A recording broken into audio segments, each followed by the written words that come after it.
മുഖ്യമന്ത്രി ഔദാര്യം പറ്റില്ല എന്നുള്ള നിങ്ങളുടെ വാദം, നിങ്ങളുടെ ഇടതുപക്ഷത്തിന്റെ ബെർലിൻ കുഞ്ഞനന്ദൻ നായരുടെ ആത്മകഥ ഒന്ന് ഇടതു നിരീക്ഷകനായ ഹസ്കർ വായിക്കണം. അതില് മകൾക്ക് അമൃത ഹോസ്പിറ്റലിൽ അഡ്മിഷൻ കിട്ടിയതുമായി ബന്ധപ്പെട്ടും പഠിക്കാനുള്ള സ്പോൺസർഷിപ്പ് കൊടുത്തതുമായി ബന്ധപ്പെട്ടും ബെർലിൻ കുഞ്ഞനന്ദൻ നായർ പിണറായി വിജയനെ കുറിച്ച് പറഞ്ഞ പരാമർശങ്ങൾ ആ ആത്മകഥയിലുണ്ട്. ഒന്ന് എടുത്ത് വായിച്ചാൽ മതി. ഇയാളെല്ലാം ഔദാര്യം പറ്റുന്നതാണ്. ഇതിനകത്ത് പിന്നെ നേരത്തെ ഹസ്കർ പറഞ്ഞു സമൻസ് ഇല്ല, അല്ലെങ്കിൽ സമൻസ് പിന്നെ സെർവ് ചെയ്തിട്ടില്ല എന്നൊക്കെ പറയുന്നുണ്ട്. സമൻസ് ഇപ്പോൾ ഇതൊരു പബ്ലിക് ഡോക്യുമെന്റ് ആണ്. ആ പബ്ലിക് ഡോക്യുമെന്റായ സമൻസിന്റെ കോപ്പിയാണ് ഞാൻ ഹസ്കർ മുമ്പാകെ ഞാൻ എടുത്ത് കാണിക്കുന്നത്. സൂക്ഷിച്ചു നോക്കിക്കോ. ഞാൻ നമുക്കിതൊന്ന് കുറിച്ചു വെച്ചോ. അതിന്റെ ഫയൽ നമ്പർ എന്ന് പറയുന്നത് ECIR 2/2020 ആണ് അതിന്റെ ഫയൽ നമ്പർ. ഇനി സമൻസിന്റെ നമ്പരോ KCZ 0-2023/769 നമ്പർ സമൻസ് നമ്പരാണ്. എന്നാണ് ഇഷ്യൂ ചെയ്തിരിക്കുന്നുള്ള കാര്യം 14/2/2023 14/2/2023 രാവിലെ 10 മണിക്ക് ഡോക്യുമെന്റുകളുമായി എന്റെ കൊച്ചിയിലെ ഓഫീസിൽ ഹാജരാകണം. ഇതാണ് സമൻസ്. സമൻസ് കണ്ടില്ലെങ്കിൽ കണ്ടോ, മനസ്സിലാവുന്നില്ലേ? ഇനി മകൾക്ക് പിന്നെ SFIO സമൻസ് അയച്ചത് നിങ്ങളുടെ പാർട്ടി ഓഫീസായി AKG സെന്ററിന്റെ അഡ്രസ്സിലാണ്.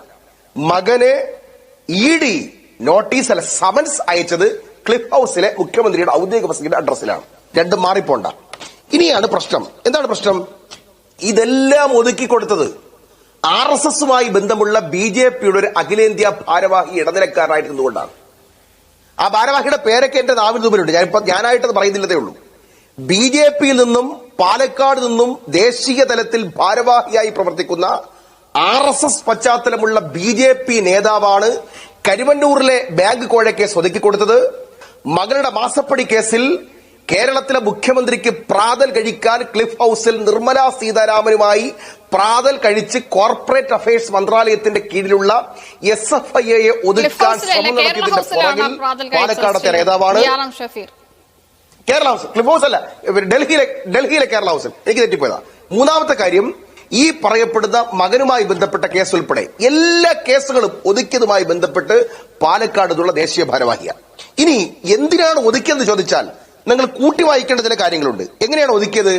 അത് നിങ്ങൾ നേരത്തെ നിഷ പറഞ്ഞതുപോലെ ഡൽഹി കേരള ഹൌസിലെ പ്രാതൽ ചർച്ച, ഗവർണറുടെ ചില ഇടപെടലുകൾ, തൃശൂരിലെ പൂരങ്കലക്കൽ, തൃശൂരിലെ മേയർ വർഗീസിനെ വെച്ചുകൊണ്ടുള്ള 50,000-ഓളം മറ്റു വോട്ടുകൾ അവിടെ വെട്ടിക്കേറ്റൽ, രാമാധവനെ കാണാൻ ADGP അജിത് കുമാർ കോവളത്ത് പോയി കണ്ടത്, പാലക്കാട് പോയി രണ്ടാമത് വീണ്ടും രാമാധവനെ കണ്ടത്, RSSന്റെ രണ്ടാമൻ ഹൊസബലയെ കാണാൻ ഔദ്യോഗിക പരിവേഷങ്ങൾ ഒഴിച്ച് RSS നേതാവിന്റെ കാറിൽ ADGP പോയി കണ്ടതെല്ലാം കൂട്ടി വായിക്കുമ്പോഴാണ് BJPയുടെ പാലക്കാട് നിന്നുള്ള ദേശീയ ഭാരവാഹിയും ഇതെല്ലാം കൂടി കണക്ട് ചെയ്തുകൊണ്ടുള്ള ഒരു നെക്സസ് ആണെന്ന് മനസ്സിലാക്കുക. ഞാൻ ഒരു കാര്യം ഉറപ്പിച്ച് പറയാൻ കേട്ടോ നിഷ, ഇത് CPMഉം BJPയും തമ്മിലുള്ള ഡീലല്ല. ഇത് കേരളത്തിലെ മുഖ്യമന്ത്രി പിണറായി വിജയനും RSSും തമ്മിലുള്ള ഡീലാണ്. ഞാൻ ആവർത്തിക്കുന്നു, പാർട്ടിയും തമ്മിലുള്ള ഡീലല്ല. ഇത് വ്യക്തിയും RSSും തമ്മിലുള്ള ഡീലാണ്. ആ ഡീലിന്റെ ബാക്കി പത്രമാണ്. നിങ്ങൾ ഒരു കാര്യം ആലോചിച്ച് നോക്ക്. ഞങ്ങളുടെ കർണാടകയുടെ ഉപമുഖ്യമന്ത്രി ശ്രീ ശിവകുമാറിന്, DK ശിവകുമാറിന് 100 ദിവസം ജയിലിൽ കിടന്നു. അയാൾ സന്ധി ചെയ്തില്ല RSSുമായി, അയാൾ ജയിലിൽ കിടന്നു. P ചിദംബരം ആഭ്യന്തര ധനകാര്യ കേന്ദ്രമന്ത്രി RSSുമായി സന്ധി ചെയ്തില്ല, ജയിലിൽ കിടന്നു. കനിമൊഴി സന്ധി ചെയ്തില്ല, ജയിലിൽ കിടന്നു. ഈ പറയുന്ന പോലെ ഹേമന്ത് സോറൻ ജാർഖണ്ഡിലെ മുഖ്യമന്ത്രി സന്ധി ചെയ്തില്ല, ജയിലിൽ കിടന്നു. കവിത റാവുവിന്റെ മകൾ സന്ധി ചെയ്തില്ല, ജയിലിൽ കിടന്നു. കവിത റാവുവിന്റെ മകൾ സന്ധി ചെയ്തില്ല, ജയിലിൽ കിടന്നു. എന്തുകൊണ്ടാണ്? സ്വർണ്ണക്കോല കേസ്, ഈ കേസ്, ഇഡിയുടെ കേസ്, മാസപ്പടി കേസ് എല്ലാം വരും. വന്നൊരു വരട്ടും വലിയ ചർച്ച സംഘടിപ്പിക്കും. എന്നിട്ടും എന്തുകൊണ്ടാണ് സമൻസ് നിഷേധിക്കപ്പെട്ടാൽ പോലും അറസ്റ്റിലേക്ക് പോകാത്തത്? എന്തുകൊണ്ടാണ് ആ കാര്യത്തിൽ ആഴത്തിൽ അറസ്റ്റ് ചെയ്ത് ജയിലിലേക്ക് പോകാത്തത്? അവിടെയാണ് ഒത്തുതീർപ്പ്. ആ ഒത്തുതീർപ്പ് RSSന്റെ ദേശീയ നേതൃത്വവുമായി ബന്ധപ്പെട്ട് ഈ സമൻസ് അയച്ചിരിക്കുന്നതെങ്കിലും 2025-ലും ആ കേസ് തീർന്നിട്ടില്ല എന്നാണ് BJP ശ്രീ TP ജയചന്ദ്രൻ പറയുന്നത്. എവിടെ തീർന്നില്ല എന്നാണ് ഞാൻ ചോദിച്ചട്ടെ. ഇവരിപ്പോഴും പറയുന്നുണ്ട് സ്വർണ്ണക്കടത്ത് കേസ് അന്വേഷണം തീർന്നിട്ടില്ല, SFIO കേസ് അന്വേഷണം തീർന്നിട്ടില്ല. നിങ്ങൾ ഒരു കാലത്തും അന്വേഷണം തീർത്തില്ല.